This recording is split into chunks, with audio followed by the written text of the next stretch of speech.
Captain Redman here, Grindfest Outdoors. So the question we're answering today is, can we clean up rusty shotgun shells and use them in our guns without causing damage?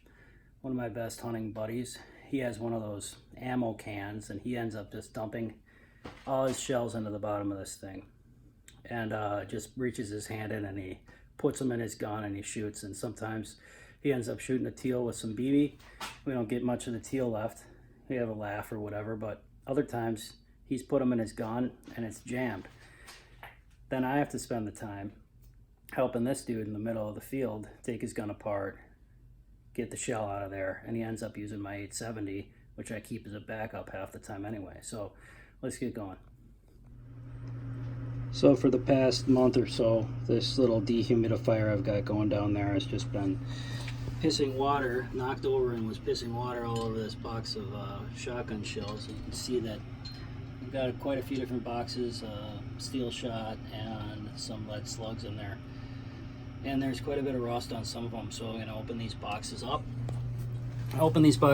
And I will see what we got going on in there and show you how to clean up the ones that are usable and let you know which ones that I would personally just toss out. Alright, so here's the supplies for the job. I got some rim oil, or any kind of gun oil will work. I'm going to try the bore scrubber on there too. Clean patches, steel wool. This is the finest I could find. And then I got a few old t-shirts over there that I'm going to use to see if I can scrub it down or clean it up. We'll use those, and I'm going to get a pair of gloves to not get rust and oil all over my hands. Alright, so ready to open this box of Remington pheasant loads. These are a high brass, and what do we got here? Ooh, brutal. So first impression is throw away, right? Well, let's see what happens.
There you have it. If it works with this, and if you are comfortable shooting that out of your gun, which I might, I'd shoot that out of my over-under. Like I said, my over-under is pretty forgiving. I might shoot that out of my pump. I would not put this in my semi-auto. I don't believe it would cycle. I don't think that this is a shell that is dangerous per se to shoot. I have shot worse out of those guns. So there you have it. So waterfowl hunting can be pretty hard on our gear. I wear a neoprene shell holder on my waders, and these are shells that I will take off of my waders and try to rub them down quick. And for a comparison, I wanted to show you a couple of these shells. So I got a Winchester Super X fast steel. Can see a little bit of rust on there. This will all polish off real easy with just giving it a little bit of oil. Here's a Rio. And here are some of the shells that I completed thus far. Here's a Kent, I believe from the same box. This one actually looks better than the one I pulled off my waders.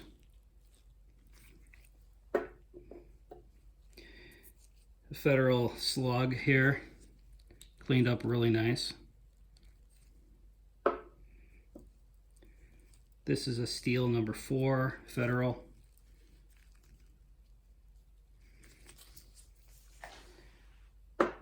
Couple of those steel loads, those number 6s.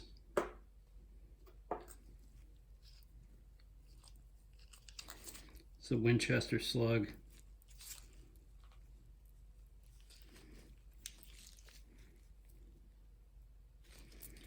And then some of the ones that I'm not going to use. So this one, something like this, is an automatic toss. You can see how I don't even have to clean it off. I can already see that it's corroded all the way through that brassing there.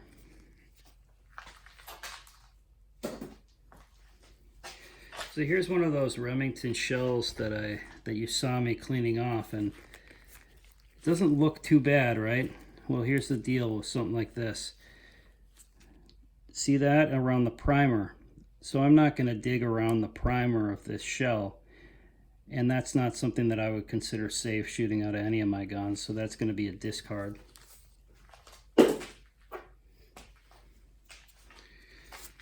This is a cleaned up slug here. You can see how it's made its way through the brassing there. Shells expand once they ignite, and I don't trust that that is a safe shell, and I certainly don't trust it's something that's going to cycle in my gun.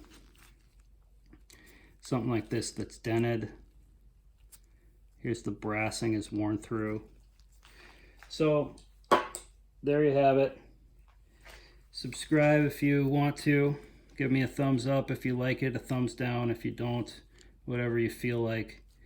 Thanks for watching, and I'll check you next time.